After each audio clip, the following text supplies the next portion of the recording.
Episode की शुरुआत में हमें दिखाया जाता है कि हुआंग दर्द के वजह से जमीन पे लेट जाता है और लोंग यूयान उसे देखने लगती है। फिर पीपल बोलते हैं कि यंग मास्टर क्या आप ठीक हैं? और फिर लोंग यूयान वहाँ से चली जाती है। उसके बाद हमें माउंटेन्स और रिवर्स का पिक्चर दिखाया जाता है और नियली कल्टीवेट करते हुए बोलते हैं कि कल्टीवेट में इतना समय लगता है। लंबे समय तक लॉन्ग विवियन पहले से ही ऑर्डर 5 पर है। मुझे कायम रहना होगा। अच्छी बात यह है कि जो स्पिरिट डिपॉजिट में वापस ले गया था, उसने आकर लेना शुरू कर दिया है। मुझे फ्यूचर में स्पिरिट स्टोन के बारे में चिंता करने की जरूरत नहीं होगा। फिर नियली गॉडेस युयान को देखते हुए बोलते हैं कि मुझे आश्चर्य है कि उसके कल्टीवेशन का लेवल अब किस लेवल पर होगा।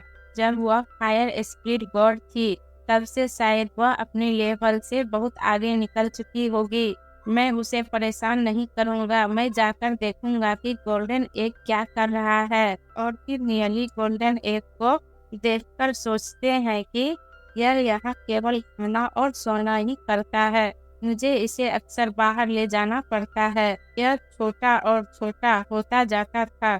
यह फिर से बड़ा होना शुरू हो रहा है। और बोलते हैं कि गोल्डन एग मैं यहाँ कल्टीवेट करूँगा और आपका साथ दूंगा, क्योंकि मेरे पास पहले से ही स्पिरिट जमा है। मुझे अब स्पिरिट स्टोन एसेंस का यूज करने के बारे में कंसर्व ड्राइव होने की जरूरत नहीं है। 1000 टाइम इफेक्टिवनेस के साथ मुझे आश्चर्य है कि 3 ऑर्डर करने के लिए मुझे खुद को कितने रीस्टोर करने की आवश्यकता होगा।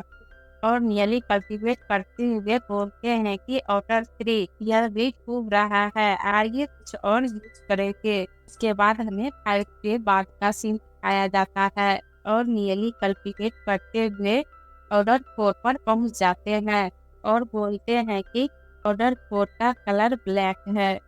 चीजें अजीब लगते रहता है। मुझे आश्चर्य है कि नेक्स्ट कलर क्या होगा। उसके बाद बहुत बड़ा ब्लास्ट होता है और हमें लुकिया और बाई को दिखाया जाता है।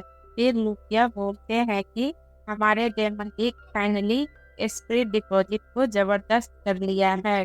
और फिर गुबाई बोलते हैं कि फाइनली में हमारे पास आउटसाइडर वर्ल्ड में अपने पैरों को उतारने के लिए एक जगह है। हम अधिक पावरफुल पीपल की भर्ती कर सकते हैं। इसके बाद ये बोलते हैं कि क्या हम इस लो लेवल स्पीड डिपॉजिट के साथ पावरफुल पीपल को अट्रैक्ट कर सकते हैं। और गुबाई बोलते हैं कि यह सिर्फ एक बात है कि हमारे पास कितनी स्पीड है। और आखिरी चीज जिस पर हम कम है वह मनी है। इम्पोर्टेंट बात यह है कि यह स्पिरिट डिपॉजिट हमारे डेमन लीग का फर्स्ट बेस है। हर कोई चलो यहाँ कल्टीवेट करते हैं। फिर पीपल बोलते हैं कि यस सर। और फिर हमें सभी पीपल को दिखाया जाता है और बोलते हैं कि एंटिक जेड नामक एक लीग है। उन्होंने कहा कि वो हमसे जुटना चाहते हैं। फिर लुपिया बोलते हैं कि एंटिक जेड लीग, क्या आपको उनके बारे में पता है? और फिर गुबाई बोलते हैं कि हाँ, वो आउटसाइडर वर्ल्ड में एक छोटा लीग है। उसके पास लगभग 60 पीपल है, जिनमें ज्यादातर डिस्ट्रिक्ट रैंक है। वो अदर लीग से जुड़े नहीं है, वो साथ है। और लोग यह बोलते हैं कि बहुत बढ़िया, आपने उनके बारे में बहुत कुछ जानते हैं। फिर गुबाई बोलते हैं कि इसे क्या आपने उनसे पूछे थे? क्या वो हम पे भरोसा करना चाहते हैं? फिर पीपल बोलते हैं कि आउटसाइडर वर्ग में बहुत हार्ड स्ट्रगल कर रहे थे, वो बहुत वीक हैं और अगर पावरफुल ग्रुप उन्हें देने के लिए रेडी नहीं है। उन्हें सुना कि लॉर्ड बाई ने अपना सेना स्थापित किए हैं। और फिर लुपिया बोलते हैं कि वो बहुत वीक हैं, क्या हमें उन्हें लेना चाहिए? उसके बाद बाई बोलते हैं कि हाँ, डेफिनेटली रूप से। अगर ग्रुप ने उन्हें मना कर दिया है क्योंकि वो मृत वजन बन जाएंगे, लेकिन हम मना नहीं करेंगे। यानी ने अधिक से अधिक पीपल को एक्सेप्ट करने के लिए कहे हैं, तो उन्हें हमारे पास आने दो। और यहीं पे हमारा एपिसोड एंड होता है। और हमारे चैनल को लाइक शेयर और सब्सक्राइब जरूर करें।